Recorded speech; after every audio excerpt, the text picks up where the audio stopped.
Interessante esse confronto, já tá ficando recorrente, Atlético Paranaense e Flamengo. E não é que o time do Sampaoli ganhou em Curitiba, 2-0, classificado, tranquilo. E o Atlético Paranaense não jogou mal, só que não conseguiu o resultado. Bom jogo. Olha que imagem bonita. Pelo quinto ano consecutivo, Flamengo e Atlético Paranaense disputaram uma vaga na Copa do Brasil. Os donos da casa precisavam da vitória. Foram derrotados no primeiro jogo no Maracanã por 2-1. Um empate era suficiente para os visitantes. Logo no início do jogo, o Flamengo levou perigo com Ayrton Lucas. A bola explodiu na trave de Bento. A partir daí, o Furacão mandou no jogo. Vitor Roque teve a primeira chance na disputa com Fabrício Bruno. Na sequência, o centroavante recebeu de Canóbio e acertou a trave. Na cobrança de falta, Vitor Bueno parou em Matheus Cunha. Depois, no escanteio, o meia levantou na área e Eric desviou. Só dava Atlético. O Furacão estava bem mais perto de abrir o placar, mas foi o Flamengo que saiu na frente. No finalzinho do primeiro tempo, Thiago Maia cruzou para a área e Arrascaeta, de cabeça, mandou para o meio. Eric acabou marcando contra.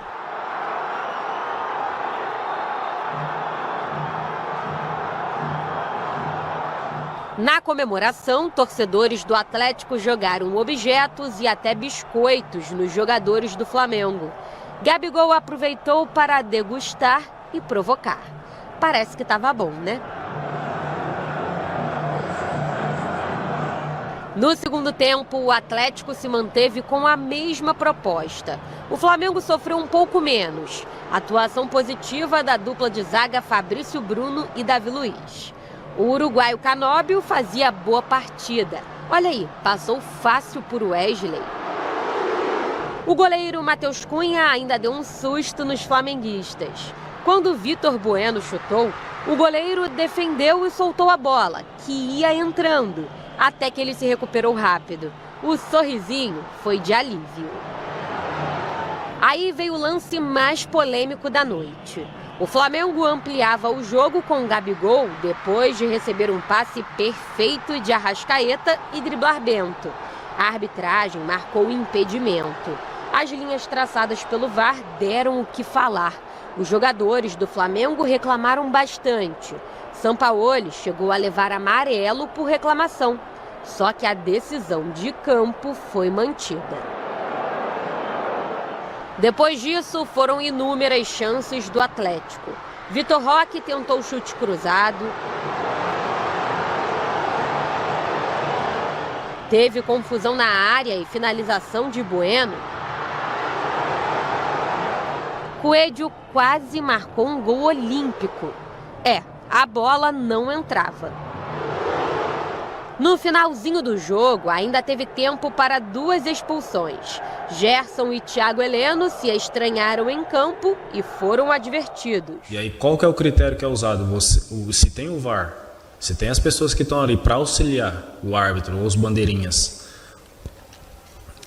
em situações como essa, por que vai expulsar o jogador errado? Se teve uma confusão com outros 2 jogadores, para que vai expulsar o Thiago Heleno e o Gerson, que estavam chegando para separar uma confusão? E a preparação dos árbitros parece que não está à altura da preparação dos clubes, dos times. Não vou dizer que é antiprofissional, mas está beirando. Lembra que Gabigol comeu biscoito no início do jogo? Parecia ser o da sorte. O camisa 10 conseguiu deixar o dele. O lance começou na cobrança de falta curta de Luiz Araújo com Ayrton Lucas. Davi Luiz ficou com a bola e cruzou. Léo Pereira ajeitou de cabeça e Gabigol colocou na rede. O Furacão foi superior e o Flamengo eficiente. Classificado para as semifinais da Copa do Brasil, o time de Sampaoli vai enfrentar o Grêmio de Renato Gaúcho na próxima fase. O mando de campo será definido através de sorteio. Nós fomos eficientes, mas não fomos eficazes. Poderíamos ter construído menos e matado o jogo. O pós-jogo do Flamengo foi em silêncio. O clube soltou um comunicado nas redes sociais após o apito final, informando que, por determinação da direção de futebol, o técnico Jorge Sampaoli e os jogadores não concederiam entrevistas em forma de protesto contra a arbitragem. A diretoria do clube usou a frase erros absurdos e repetidos durante a partida para classificar a atuação do árbitro Braulio da Silva Machado e o VAR. Perdeu a oportunidade de falar com o torcedor, que vibra com a 16ª classificação para as semis do torneio. Apesar da classificação, o Flamengo tá na bronca com a arbitragem, não é de hoje. Ninguém deu coletiva, ninguém falou com a imprensa, se manifestou, porque é uma espécie de retaliação. Não acho que a imprensa nem é culpada disso, não vejo esse motivo. Mas eles quiseram demonstrar insatisfação, não só com o Braulio da Silva Machado, mas também com o VAR. Esse lance, como o estádio mostra no telão a repetição, me parecia que era gol legal, que o pé do Thiago Heleno estava dando condição para que o gol fosse validado, o gol do Gabigol. E eu pergunto para você, aí vem a decisão, o árbitro espera, porque ele não fez nada, ele só esperou a conclusão feita pelas linhas traçadas lá pelo VAR e acabou anulando o gol. Então, acho que o pior mesmo nesse caso, se o Flamengo tem que estar bravo com alguém, é com o VAR. Porque o VAR teve a chance de traçar a linha, revisar, mas parecia gol legal. Agora chegaram à conclusão, talvez tenha uma outra câmera, um outro ângulo que mostre melhor esse lance. Mas é algo mínimo. Tem um lance rodando na internet, Leandro, uma outra câmera, um outro ângulo, que mostra mostra a situação do Gabigol em condição. Parece que ele sai antes do Thiago Heleno. Aí que daria condição. Aí esse ângulo do VAR, aí é muito ajustado, né? A olho nu, por exemplo, a olho nu eu falaria a mesma linha. Eu falaria a mesma linha. O que o gol seria validado. Ou daria o gol validado, não teria discussão nenhuma, a mesma linha, pode inventar. Só que com essa, eu falei aqui antes, né? A questão da tecnologia no futebol e nesse tipo de lance, ela não pode errar. Ontem, revendo o lance, a marcação que todo mundo viu, e aí depois nos programas de televisão, até parece que a marcação que sobe teria que subir na altura do ombro do Gabigol, parece que ela também não está alinhada com o ombro do Gabigol, está mais para baixo, mais pro lado da manga da camisa do Gabigol. E aí gera toda essa confusão, o que não deveria gerar essa confusão. Agora, independentemente disso, também teve as duas expulsões, o Gerson e também o Thiago Heleno. Começou a confusão de outro jeito, eles foram, seja para apartar, mas chegaram ali, aquela coisa, também trocaram ali algumas juras e acabaram sendo expulsos pelo árbitro. Não sei se não foi muito rigoroso, inclusive, o Braulio. Foi, Loirão, para mim foi rigoroso. Se ele for, assim, a gente fala muito também de critério da arbitragem durante uma partida. Se ele for expulsar em todo tipo de confusão que tem no futebol em relação a essa imagem que a gente está mostrando, que é esse empurra, se ele for expulsar todo mundo, muitos jogos não vão terminar por falta de jogadores dentro do campo. Eu acho que ele foi muito rigoroso nesse lance em expulsar o Thiago Heleno e também o Gerson. Agora o Atlético Paranaense teve volume de jogo, foi para cima, finalizou bastante, teve oportunidades e não conseguiu fazer nenhum gol, nem abrir o placar.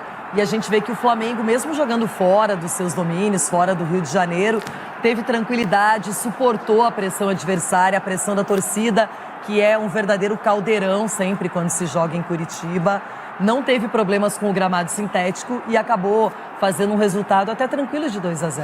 Assim, o segundo gol já com um jogador a menos, no caso do Thiago Heleno, e aí você vê o Davi Luiz sendo inteligente, jogando a bola dentro da área, justamente numa posição que deveria estar ali o Thiago Heleno, aí tem esse espaço, consegue fazer o segundo gol, mas quando ainda 1-0 para o Flamengo, era um jogo bem jogado, de oportunidades muito mais para o Atlético Paranaense, pelo fato de estar jogando em casa, do que para o Flamengo. O Flamengo em algum momento tentou ser reativo, tentou usar o contra-ataque, no finalzinho conseguiu esse segundo gol que deu praticamente aí a classificação pro Flamengo.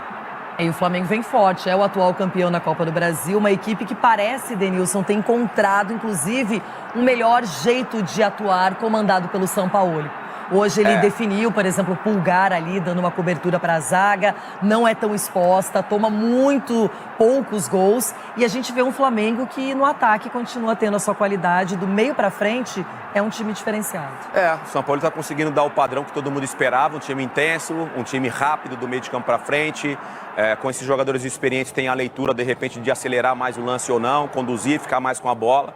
São Paulo está conseguindo fazer esse Flamengo jogar da forma que o torcedor gosta, Loirão.